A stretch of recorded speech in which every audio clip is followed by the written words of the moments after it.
Bienvenidos una semana más a nuestro noticiero semanal de Radio Internacional de Noticias. La policía egipcia interviene para impedir que China argumentaron en Nueva York ante la comisión. Como noticias nacionales presentamos Medio centenar de asociaciones pro vida han convocado a facilitar datos precisos al respecto a la... Terminaremos con noticias de la Santa Sede. El Vaticano recoge firmas para defender a no nacidos. De la Conferencia Episcopal Italiana. Bienvenidos una semana más a nuestro noticiario semanal de Radio HM. Hoy les saludamos Marian Samino y María Fra. Cuba tiene un solo convento de clausura y en él viven 15 carmelitas que realizan una misión fundamental para Iglesia en la isla. Producen alrededor de 1 millón de hostias al año que se distribuyen hasta los lugares más apartados, uniendo así a los católicos del país. Esta impresionante labor se muestra ahora en un interesante documental titulado 1 millón de hostias, dirigido por el periodista y cineasta español David Moncasi.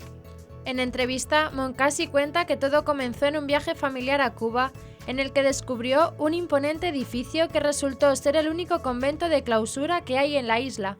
Visité a las monjas y descubrí que allí se fabricaban todas las obleas de Cuba, que eran aproximadamente 1 millón de hostias al año.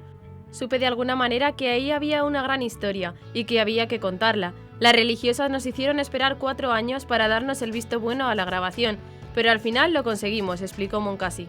Siguiendo el viaje de las obleas que producen las religiosas por toda la isla, se entrelazan los testimonios de los católicos de Cuba y de una sociedad que lleva ya 57 años de régimen comunista de los Castro. Moncasi compartió la historia de los padres de una de las religiosas. Ellos no la habían educado en ninguna religión, pero la joven se convierte al catolicismo y decide hacerse religiosa carmelita. Fue apasionante contar cómo vivieron la vocación de su hija estos padres sin fe. Las hostias que elaboran las carmelitas no llegan solo a las parroquias, sino también a las casas de los católicos cubanos que se encuentran impedidos, mostrando así una realidad de particular necesidad como la de los ancianos enfermos.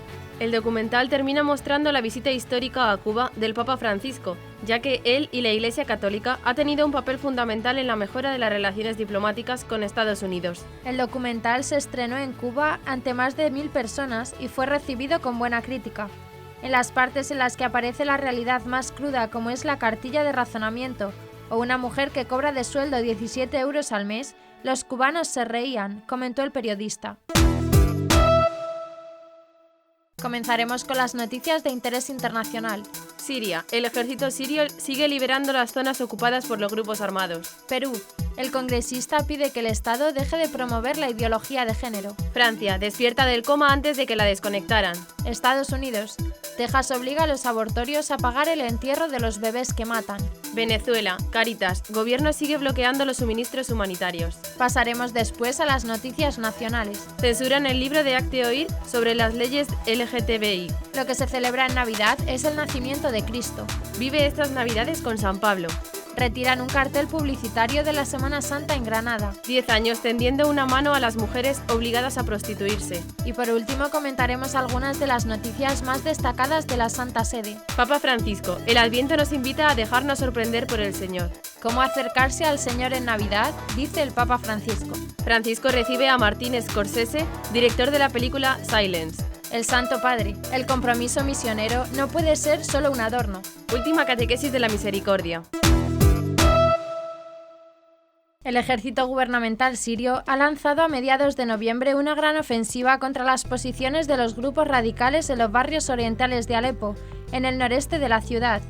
Los militares se están abriendo paso hacia las zonas ocupadas por los diferentes grupos armados y han logrado un sustancial progreso al tomar bajo control el área de Masakin Ahano, un importante baluarte de las milicias yihadistas. Se trata del avance más importante del gobierno de Bashar al-Assad hasta la fecha. 5 barrios y más de 2000 edificios han sido liberados de los terroristas del Frente al-Nusra y otros grupos armados afiliados. También más de 900 civiles, entre ellos 119 menores, han huido en las últimas 48 horas de un barrio controlado por los milicianos extremistas. La semana pasada, los altos mandos de las Fuerzas Armadas sirias instaron a los miembros de los grupos armados que retienen los barrios orientales de Alepo a aprovechar el decreto de amnistía y volver a una vida normal. Además, exigieron que dejen de derramar sangre, bombardear barrios residenciales y atacar a civiles.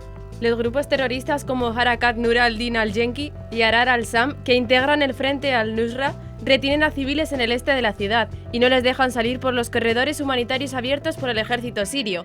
Actualmente están atrapadas de 200.000 a 300.000 personas.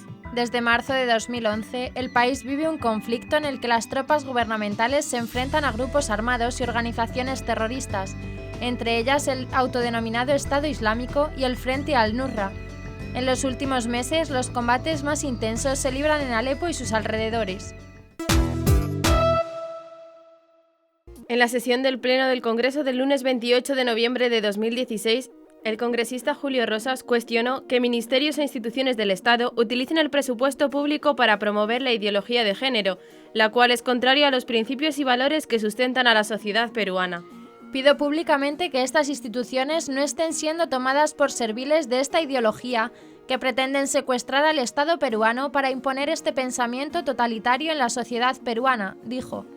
Cuestionó el fallo del Tribunal Constitucional sobre identidad de género que no reconoce al hombre y la mujer como únicos sexos, el cual se hizo aún contraviniendo las definiciones vigentes de la Organización Mundial de la Salud y la Asociación Americana de Psiquiatría, que definen a la transexualidad como disforia de género y trastornos mentales correspondientes. Señaló que la Defensoría del Pueblo no está cumpliendo su rol de servir al pueblo y solo sirve a la ideología de género. En todo caso, deberíamos cambiarle el nombre y llamarle Defensoría de la Ideología de Género y no del Pueblo, indicó. El legislador agregó asimismo que el nuevo programa del Ministerio de Educación está infiltrando la ideología de género que afecta a la formación de niños y adolescentes. También criticó que el Ministerio de la Mujer tenga una mesa técnica de promoción de la ideología de género, la cual es subvencionada con los impuestos de todos los peruanos. Finalmente, el congresista Rosas dijo que no se puede permitir que se enseñe la citada ideología afectando la formación y el desarrollo de los niños. No vamos a pagar nuestros impuestos para promover esta ideología que afecta a los peruanos.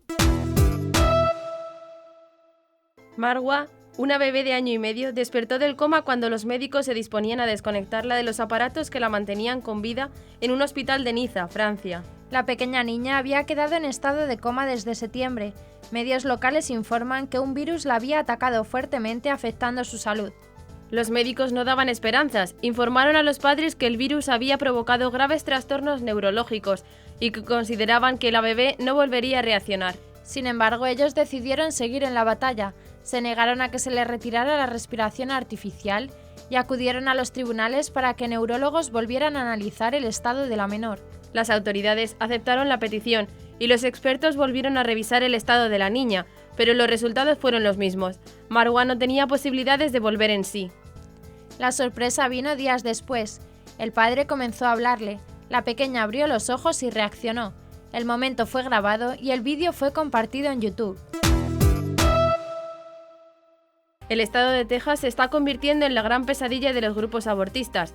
El gobernador, el católico Greg Abbott, y su antecesor Rick Perry han ido aprobando distintas leyes de carácter provida ante la imposibilidad de ilegalizar el aborto, al ser esto una competencia nacional y no del Estado, que están arrinconando al aborto. Para ello, mediante la vía administrativa, han ido dificultando la labor de los centros abortistas, obligando a muchos de ellos a cerrar. Y ahora Abbott ha aprobado una nueva ley que dará la dignidad merecida al niño abortado en estos centros. A partir del 19 de diciembre, los centros abortistas y los hospitales que realizan abortos ya no podrán seguir tratando a los bebés abortados como residuos clínicos, tal y como se hacía hasta la fecha. En su lugar, los restos de los pequeños deberán ser enterrados o incinerados según dispongan los padres, y no podrán ser arrojados a un contenedor, que era lo que ocurría hasta ahora en Texas y en gran parte del mundo. El gobernador Greg Abbott incide en que estas nuevas normas tienen como principal objetivo que los bebés abortados no sean tratados como desechos médicos y depositados en vertederos. La directora de Cáritas Venezuela, Janet Márquez, anunció el pasado 28 de noviembre que las autoridades aún no levantan el bloqueo al ingreso de medicinas donadas desde el extranjero, a pesar de la grave necesidad que padece el país.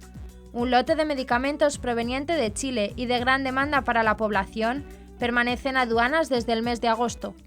Fuimos al sistema de regulación de aduanas e impuestos de frontera a pedir recomendaciones con el fin de tener los permisos adecuados, relató la directora. Antes de la llegada de la carga, todos los trámites en el Ministerio de Salud ya habían sido realizados y también se enviaron cartas a la Oficina de Economía y al vicepresidente de la República, diciendo que esta carga estaba en camino.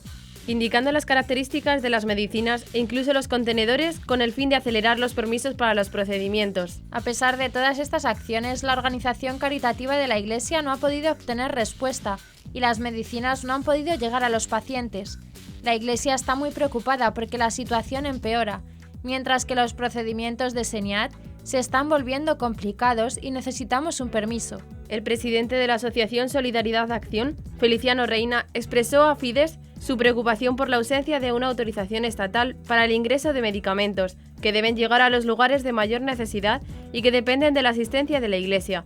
Sabemos que Cáritas se convierte en el principal aliado en el que cualquiera puede pensar para ayudar a Venezuela, indicó.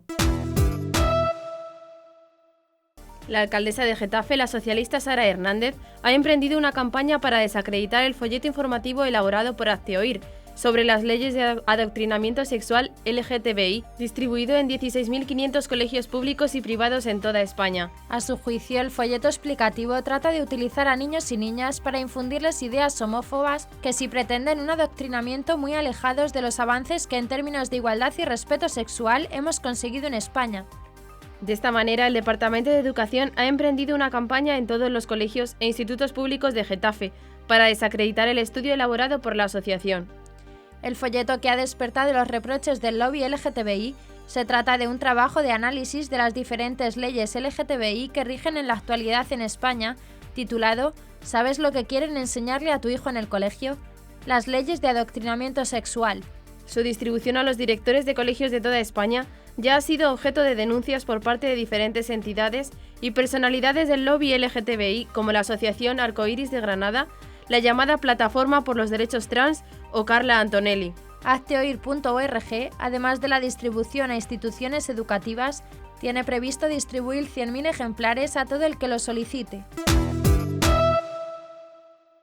La Asociación Enraizados se ha reunido con representantes del área de Cultura y Deportes del Ayuntamiento de Madrid, a los que ha agradecido el respeto del compromiso de la alcaldesa Manuela Carmena por recuperar un Belén digno en la sede del Ayuntamiento.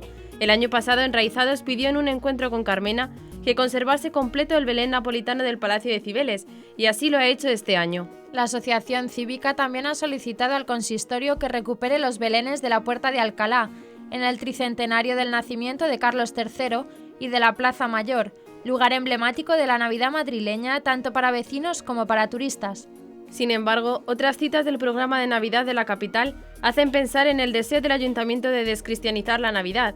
José Castro Velarde, presidente de Enraizados, opinó que bajo el eufemismo de abrir la Navidad a todos o de hacerla más plural, término utilizado desde el Ayuntamiento, se ve una animadversión hacia lo cristiano. Desde Enraizados queremos transmitir también nuestra preocupación por la cabalgata de Reyes. Esperamos que este año no se convierta en objeto de división entre los madrileños y entre toda España. Este día tiene que ser sinónimo de alegría para pequeños y mayores, y guardar la esencia de lo que se celebra, que es la adoración de los magos a Jesucristo hecho niño. Por ello pedimos al Ayuntamiento de Madrid que este año recuerde en la cabalgata el verdadero significado de la Noche de Reyes, concluyó el presidente de Enraizados. La espectacular figura del apóstol de los gentiles. En 7 programas de unos 25 minutos cada uno de dibujos animados, mezclando escenas grabadas de la realidad, Teo y el padre Rafael, junto a algunos amigos, recorrerán Roma y serán transportados a Jerusalén para que el mismo apóstol los introduzca en su vida. Esta serie de dibujos está intercalada de divertidas secciones, en las que jóvenes aventureros disfrutarán de canciones, concursos y un diccionario que les irá explicando los términos desconocidos acerca de la cultura que envolvió a San Pablo. Recorrerán sus cartas y correrías apostólicas junto a sus discípulos, aprenderán a buscar a sus aventuras en la Sagrada Escritura, conocerán los símbolos que los primeros cristianos utilizaban para identificarse y se embarcarán con él en sus apasionantes viajes hasta llegar al martirio del santo en la ciudad eterna, entre otras muchas aventuras. A partir del 5 de diciembre la encontrarás a la venta en versión digital MP4 en la página web www.eucamami.org. Europa Laica considera que la colocación de un cartel promocional de la Semana Santa contraviene el principio de aconfesionalidad del Estado. La Junta de Andalucía no ha tardado ni una semana en atender el requerimiento de esta entidad laicista. Una denuncia del Observatorio del Laicismo ha logrado que una oficina del Servicio Andaluz de Empleo en Granada retire un cartel de la Semana Santa en el que se podía ver la imagen de un Cristo en su advocación de Nazareno. El pasado 23 de noviembre, esta organización denunció la presencia del cartel de promoción turística de uno de los polos de atracción turística de Granada, señalando que, según su visión, supone la imposición de una simbología particular a cuantas personas han de acudir a dicha oficina. Según su criterio, la presencia del cartel promocional supone una confusión de las funciones que son propias de la Administración, que debe permanecer neutral ante las creencias o convicciones de los ciudadanos, lo que supone una vulneración del principio de aconfesionalidad. Tanto la Consejería de Trabajo de la Junta de Andalucía como la Delegación Provincial del Servicio de Empleo Andaluz en Granada han atendido esta semana el requerimiento de la entidad laicista y, según informa Europa Laica, habría procedido a retirar el cartel. El Centro Al Alba es un centro de acogida y atención integral para mujeres en riesgo o situación de exclusión social que se encuentra en Sevilla y que este año cumple 10 años, durante los cuales ha atendido a 2.107 mujeres. El centro trabaja según la finalidad que llevó a la fundación de la Congregación de las Hermanas Oblatas del Santísimo Redentor, dar un reparo a las mujeres que se habían visto obligadas a la prostitución como único medio de subsistencia y reinsertarlas en la sociedad. Todavía hoy son muchas las mujeres víctimas de prostitución forzosa, de trata y en situaciones de desigualdad y exclusión social. En este centro son ayudadas a recuperar en primer lugar su dignidad, buscando su autonomía, su independencia y su inserción laboral, dándoles confianza, esperanza y alternativas válidas. El Centro Al Alba se inauguró el 21 de diciembre de 2006 con un grupo de mujeres españolas y latinoamericanas. A lo largo de los años no ha cambiado el perfil, sino solo la procedencia de las mujeres. Actualmente la mayoría son nigerianas, aunque también de países del este, latinoamericanas e incluso españolas, expresó la superiora. Su trabajo se lleva a cabo en 4 fases de intervención. La primera es la formación, con la enseñanza del español, más aprendizaje de trabajos sociales y mantenimiento del hogar. La segunda es la sensibilización. Van a colegios, institutos, universidades, encuentros con trabajadores sociales. La tercera intervención se lleva a cabo en la calle, donde se ejerce la prostitución. 2 equipos se acercan a las mujeres para empatizar, lograr un acercamiento. La cuarta es una intervención socioeducativa con los niños, facilitando a las mujeres un espacio para los niños, atendiendo a los más pequeños y dando apoyo a los menores en edad escolar. El Ángelus desde la ventana del estudio pontificio estuvo marcado por el primer domingo de Adviento, algo que el Papa Francisco destacó al explicar que este tiempo de preparación para la Navidad es una invitación a dejarse sorprender por Dios y a no depender de nuestras seguridades. Francisco aseguró que el Señor hace una invitación a la sobriedad, a no ser dominados por las cosas de este mundo, por las realidades materiales, sino más bien a gobernarlas. Si por el contrario nos dejamos condicionar y dominar por ellas, no podemos percibir que hay algo mucho más importante, nuestro encuentro final con el Señor que viene por nosotros. El Santo Padre afirmó que la primera visita ocurrió con la Encarnación, el nacimiento de Jesús en la gruta de Belén, la segunda en el presente. El Señor nos visita continuamente, cada día, camina a nuestro lado y es una experiencia de consuelo, y al final será la última, que profesamos todos cada vez que recitamos el credo.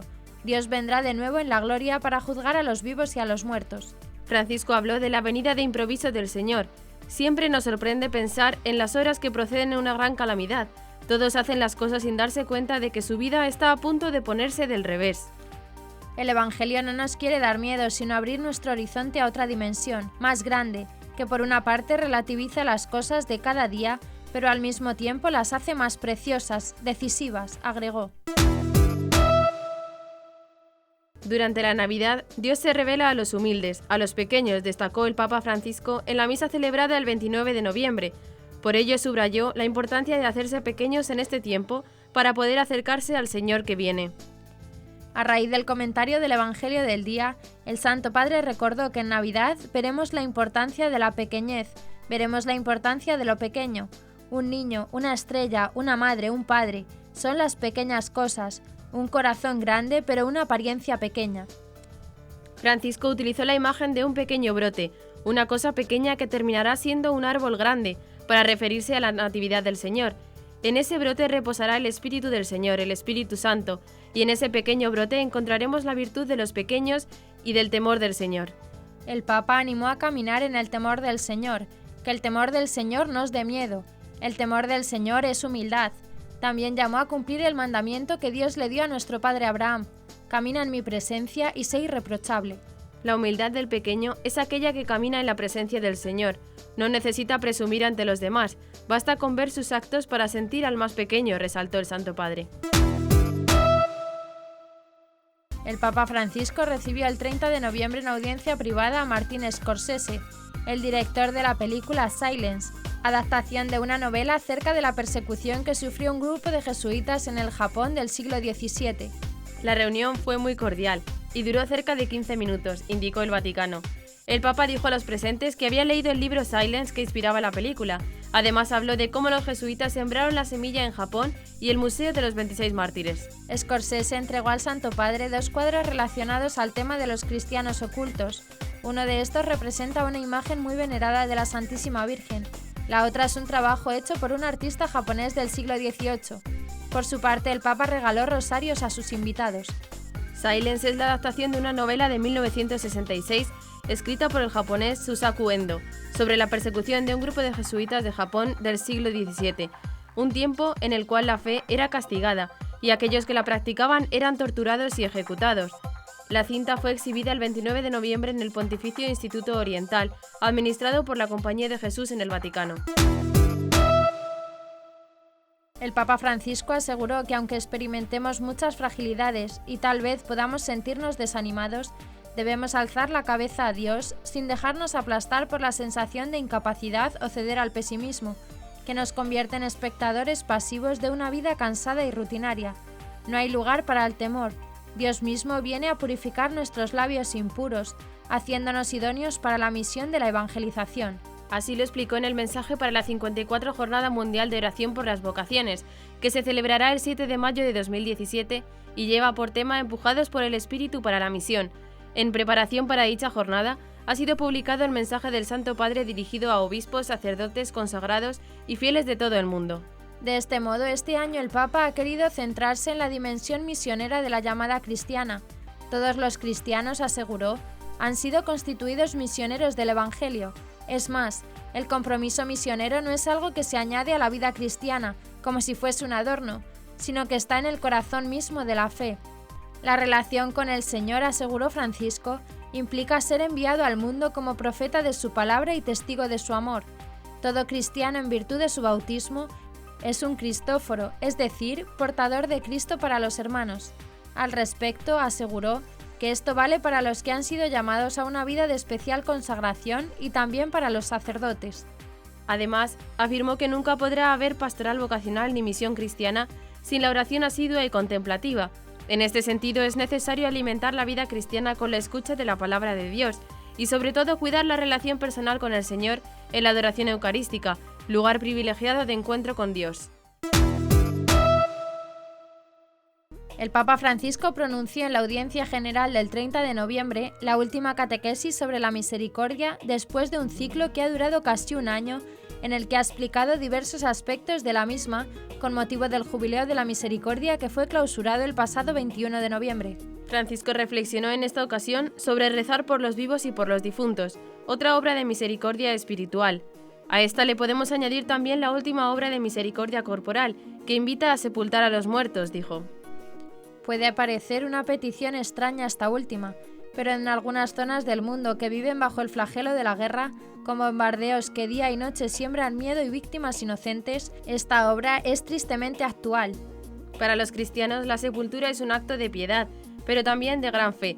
Depositamos en la tumba el cuerpo de nuestros seres queridos, con la esperanza de su resurrección. El pontífice también mencionó cómo en la misa se recuerda a los difuntos. Oramos con esperanza cristiana para que estén con Él en el paraíso, en espera de reencontrarnos juntos en ese misterio de amor que no comprendemos, pero que sabemos que son verdaderos porque es una promesa que Jesús ha hecho. Por último, expresó que existen muchas maneras distintas de rezar por el prójimo.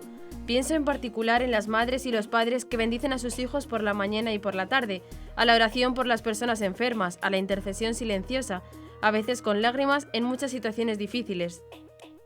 Y hasta aquí nuestro informativo semanal. Esperamos que haya sido de su agrado. Recuerden que pueden seguir escuchándonos siguiendo el resto de nuestra programación en directo a través de la web www.radiohm.net. En ella podrán encontrar también distintos podcasts con los informativos anteriores y otros audios que también pueden ser de su interés. Seguiremos estos días informando de las noticias de la Iglesia y del mundo a través de nuestros breves espacios informativos que les ofrecemos todos los días, cada media hora aquí, en Radio HM 88.9 FM y HM Televisión. Ayer, hoy y siempre la verdad. Gracias por habernos acompañado. Les han informado María Fra y Marian Samino. Hasta la próxima semana.